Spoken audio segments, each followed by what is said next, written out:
Badan Intelijen Israel disalahkan atas serangan mendadak yang dilakukan kelompok militan Palestina Hamas ke negaranya. Strategi Hamas tersebut berhasil membuat Israel kelabakan lantaran dihujani ribuan roket. Masuknya pasukan Hamas di dalam wilayah Israel, jebolnya Iron Dome, dan jebolnya pertahanan radar udara Israel. Data dari intelijen Inggris mendapatkan bahwa keberhasilan Hamas pertama adalah karena tidak menggunakan alat yang umum atau tidak biasa dipakai oleh mayoritas penduduk dunia yang menggunakan mesin barat, teknologi barat, seperti pada perangkat merek Samsung, Apple, dan lain sebagainya. Hamas sejak 2 tahun yang lalu sudah menggunakan ponsel, laptop, PC buatan Huawei dari Tiongkok. Ternyata strategi ini tidak terbaca oleh Mossad. Huawei ternyata memang mempunyai operating system sendiri, mempunyai cara pengoperasian sendiri yang tidak terbaca oleh Barat, terutama mesin intelijen. Juga mereka tidak menyangka bahwa Huawei sudah berada di atas teknologi Barat dalam hal komunikasi seperti dengan perangkat Android Samsung, perangkat Apple, dan produk Barat lainnya. Sebenarnya ini karma bagi Amerika yang pernah mengembargo produk Huawei di tahun 2017 sampai 2019, yang mana kemudian Huawei mengembangkan teknologi canggih di atas Amerika seperti 5G terlebih dahulu, juga menggunakan operating system sendiri yang baru, yang berbeda, sehingga dunia intelijen Barat dan Mossad tidak memperhatikannya. Sehingga bisa dikatakan Mossad yang canggih itu telah gagal melindungi Israel. Sejalan dengan hal itu juga, jebolnya Iron Dome adalah bukti kegagalan intelijen Israel dan bukti kelemahan pertahanan militer Israel bisa ditaklukkan oleh Hamas. Kekalahan Israel yang ketiga adalah serangan udara yang berhasil menghindari radar udara Israel.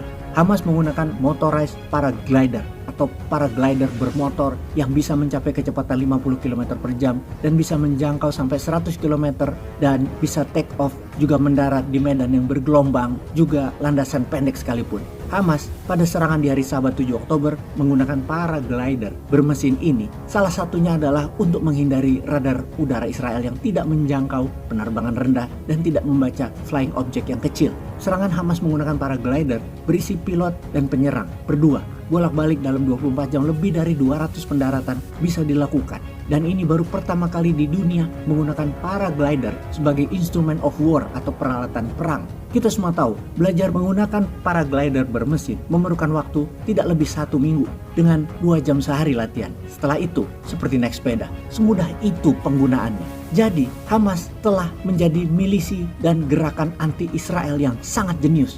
Hamas yang berdiri di tahun 1987 dan semenjak menguasai Gaza di tahun 2007 telah 4 kali mengadakan serangan masif ke Israel, dan kali ini paling berdampak efeknya yang didapat oleh Israel. Selain menggunakan alat intelijen dan komunikasi berbasis Huawei untuk laptop, personal komputer, dan alat komunikasi handphone, Hamas juga berhasil menembus Iron Dome pertahanan udara Israel, kemudian menggunakan paraglider untuk menghindari radar udara Israel sehingga bisa mengirim 200-an milisi Hamas masuk ke dalam Israel. Dan terakhir, Israel sedang mempelajari satu hal lagi untuk bisa mengalahkan Hamas yang belum tentu bisa ditaklukkan karena strategi terakhir yang Hamas miliki ini.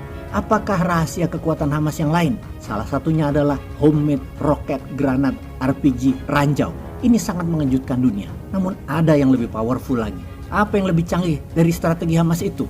Ada puluhan kilometer tunnel atau lorong rahasia di bawah kota Gaza yang sangat rumit yang dibangun oleh Hamas. Serangan artileri Israel hanya mengenai atas bangunan, namun bunker makanan, bunker senjata, juga sandera Israel diletakkan di berbagai tunnel atau lorong rahasia Hamas. Belum ada yang tahu satupun di mana lorong-lorong itu berada, keluarnya di mana, ujungnya di mana, di dalamnya bagaimana. Dan ini membuat ground attack serangan darat Israel bisa jadi proyek bunuh diri bagi tentara Israel yang belum membaca dengan jelas panjang dan kemana saja tunnel tersebut. Panjang tunnel belum diketahui dan dalamnya belum banyak pihak barat yang kenal.